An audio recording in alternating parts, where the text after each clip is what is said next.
안녕하세요. 진심을 가슴에 담고 방송하는 아빠의 진심 성훈이 주영이 아빠입니다. 성훈아 주영아 일주일 동안 잘 지냈지? 저번 주에 아빠가 이야기한 대로 일주일 동안 만나는 사람들에게 진심과 정성을 다하고 항상 상대방에 대한 긍정적인 생각을 하고 사람들과 만남을 가졌나? 잘했어. 어차피 우리가 인간관계를 하면서 사람 관계를 하면서 살아가잖아. 인간관계 스트레스 서로 주지도 말고 받지도 말자. 인간관계 스트레스. 세 글자로 선거철이야. 주지도 말고 받지도 말자. 이번 주는 저번 주에 이어서 아빠가 인간관계의 중요한 포인트를 몇 가지 더 공유하고자 해. 첫 번째 인간관계의 중요한 팁은 바로 경청이야. 성훈아, 주영아, 우리가 왜 말을 할까? 우리가 왜 책을 읽을까? 우리가 왜 돈을 벌지? 그 이유는 말을 하는 이유는 말을 듣기 위함이고 돈을 버는 이유는 돈을 쓰기 위함이야. 책을 읽기 위함은 책을 쓰기 위함이지.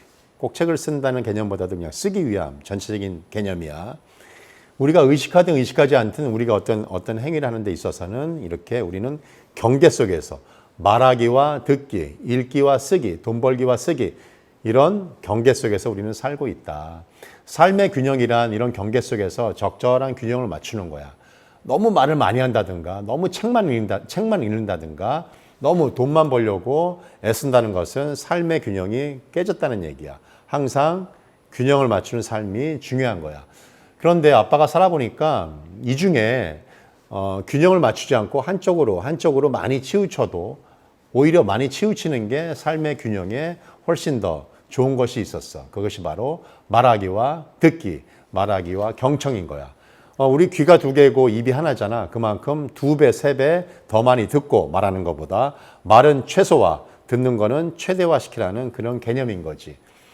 듣는 거를 훨씬 더 많이 하고 말하는 거를 최소화시키는 것이 삶의 균형에 더 도움이 되더라. 아빠의 경험담 하나를 경청에 대해서 이야기해 줄게. 아빠가 한창 영업을 할 때 여의도에 대기업에 부장님이 계셨는데 굉장히 껄끄럽고 까다로운 고객님이셨어. 굉장히 어프로치하기에 힘든 고객님이셨지. 아빠는 고민하다가 어떻게 영업을 할까? 어떻게 하면은 회사의 매출을 올릴 수 있을까 고민하는데 처음에 아빠가 이런 생각을 했어. 그래, 무조건 듣자. 무조건 경청하자. 무조건 듣자라고 생각하고 그분과의 관계를 맺었지.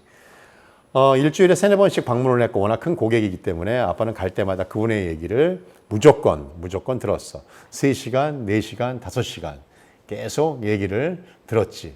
물론 아빠가 영업이니까 아빠가 해야 될 얘기는 중간중간에 아빠가 이제 포인트를 잡아서 이야기는 했으나 대부분의 시간을 다 들었다. 물론 그 회사에 아빠가 올린 매출은 얘기하지 않을게. 당연히 10년 넘게 같이 관계를 맺었기 때문에 매출을 많이 올렸겠지. 중요한 건 매출이 아니고 어느 날 그분이 아빠께 이런 말씀을 하시더라고. 그때 아빠가 팀장이었는데 박 팀장은 굉장히 말을 잘한다고. Why? 아빠는 일주일 동안 그분을 만나면서 계속 듣기만 하고 한 번 만날 때마다 3-4시간씩 그냥 경청만 했거든. 그때 아빠는 깨달았어. 말을 잘한다는 것은 그냥 계속 떠들어서 그냥 얘기만 한다는 게 아니라 상대방의 말을 진심으로 잘 들어주는 경청이 상대방으로 하여금 말을 잘하는 걸로 느끼는구나. 꼭 말을 잘하는 것이 말을 많이 하고 많이 떠드는 것이 중요한 게 아니구나.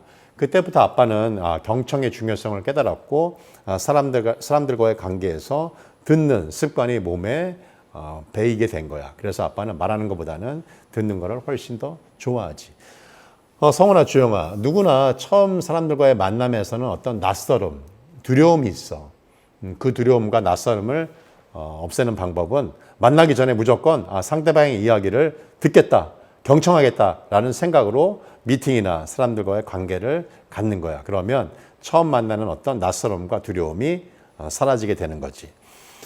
경청의 가장 중요한 포인트는 우리가 서로 대화하고 관계를 맺다 보면 아빠가 이야기할 때 상대방이 건성건성 듣는다는 것을 아빠가 다 알듯이 상대방도 아빠가 건성건성 듣고 자세가 안 좋으면 바로 100% 알 수밖에 없는 게 똑같은 이치인 거야. 경청의 중요한 어떤 개념은 눈으로 듣고 눈으로 말하는 거야.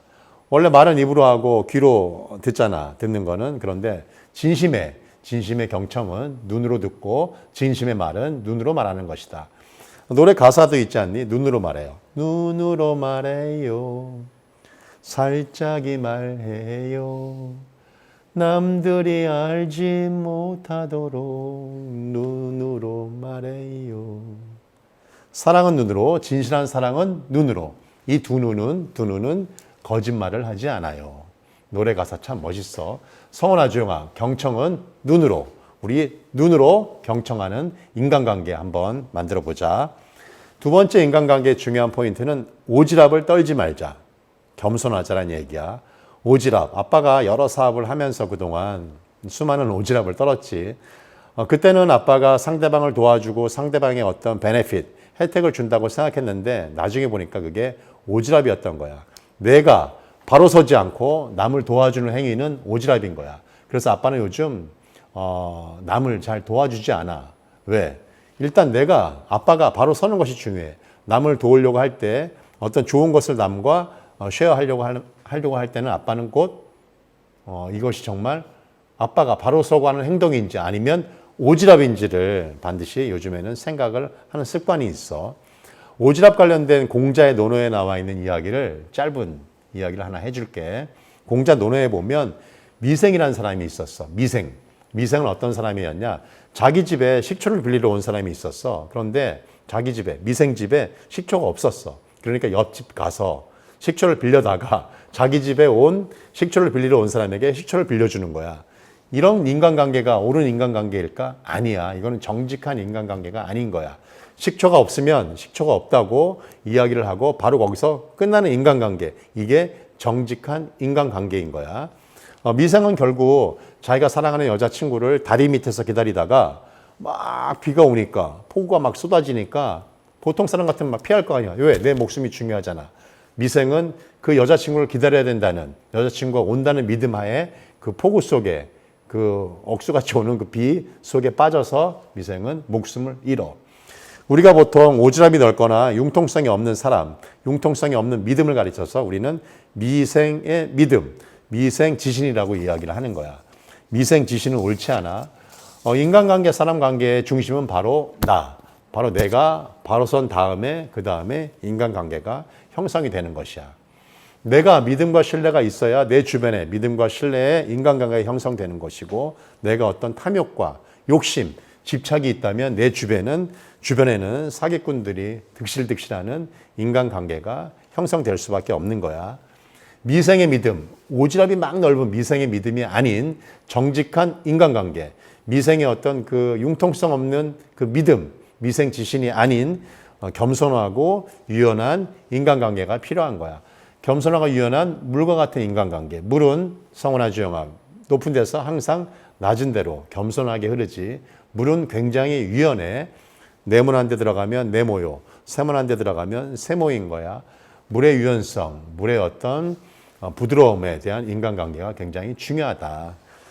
세 번째 인간관계의 중요한 포인트는 바로 내 옆 사람, 바로 내 앞에 있는 사람에게 진심을 다하자. 아빠가 2005년도에 사업을 하면서 굉장히 좀 힘든 시기가 있었어. 그때 누가 봐도 별로인, 누가 봐도 믿음과 신뢰가 안 가는 사람과 아빠가 이렇게 좀 만날 기회가 있었어. 그러나 아빠는 그분과의 만남에 진심을 다했고 정성을 다했고 항상 긍정적인 생각을, 상대방에 대한 긍정적인 생각을 하고 만났지. 그랬더니 그분이 어느 날 다른 분을 소개시켜 주시는 거야. 그 다른 분은 강남에서 크게 사업을 하시는데 아빠는 그 소개해 주신 분과 연결이 돼서 같이 사업을 시작하게 되었어. 그래서 어려운 2005년도에, 그 연도도 제가 아빠가 정확히 기억하는데 2005년도에 어려움을 타개할 수 있었지. 바로 아빠가 경험한 대로 내 주변에, 내 앞에는 그 사람이 믿음과 신뢰가 안 갈 수도 있어. 물론 너무 믿음과 신뢰가 안 가면 만나면 안 되지. 그러나 그 만날 때는 진심과 정성을 다하고 항상 긍정적인 생각으로 상대방과 만남을 갖는 거야. 그러면 그분이 아빠처럼 반드시 귀인을 소개를 시켜주는 그런 일이 생긴다. 사람들은 어떤 사업이나 일을 하면서 귀인은 어디 있는 거야? 귀인을 찾아. 귀인은 하늘에서 뿅 하고 나타나는 것이 아니다. 귀인은 우리 주변에 있고 우리 주변에 귀인이 안 보이면 우리 주변 사람들이 귀인과 연결된 사람이다. 그래서 우리가 매일 만나고 매일 통화하고 매일 우리가 허물없이 지내는 사람에게 진심과 정성을 다해야 되는 이유가 바로 여기에 있는 거야. 성원아, 주영아, 우리 매일 만나는 가족들부터 진심과 정성을 다하는 어떤 마음을 다하는 그런 인간관계를 형성하면서 항상 대화하자. 결국 귀인이 나타나고 귀인이 앞에 딱 나타나는 것은 바로 본인이 하기 나름이다. 자기는 어떤 믿음과 신뢰, 진심과 정성을 다하지 않으면서 귀인 하면서 귀인을 바라는 것은 보신탕집하면서 대한민국 애완견협회 회장이 되려고 하는 마인드하고 똑같은 거야. 성원아, 주영아, 마지막으로 아빠가 이 사람 인자를 보면 이렇게 기대어 있지. 기대어 있다는 얘기는 서로 관계, 네트워크로 서로 관계하고 서로가 이렇게 기도하는 모습이지. 서로 기도해 주면서 배려와 사랑과 진심과 정성을 다하고 그러면 이렇게 연결이 돼서 끈끈한 네트워크를 형성한다. 이게 바로 진정한 인간 관계인 거야. 진정한 사랑으로, 진정한 배려로 감싸진 인간관계가 정말 진정한 행복이다. 물질이 주는 행복은 오래가지 않는다. 넓은 집, 아빠가 보기엔 1년에 안 가고 넓은 집이 주는 기쁨과 행복 1년이 안 가. 외제차 한 6개월 가는 거야. 기쁨과 행복. 명품 백, 가방 한 3개월도 안 가더라고. 물질이 주는 행복과 기쁨은 유한한 거야. 사람과 사람 사이의 관계, 네트워크 속에서 서로 배려해주고 서로 사랑하면서 서로 끈끈한 인간관계를 형성하는 것이 진정한 우리 삶의 행복이다. 성원아, 주영아, 우리 일주일 동안 어떻게? 눈으로 말해요. 눈으로 말하고 눈으로 듣는 그런 일주일을 잘 보내보자. 일주일 뒤에 봐. 사랑해, 성원아, 주영아.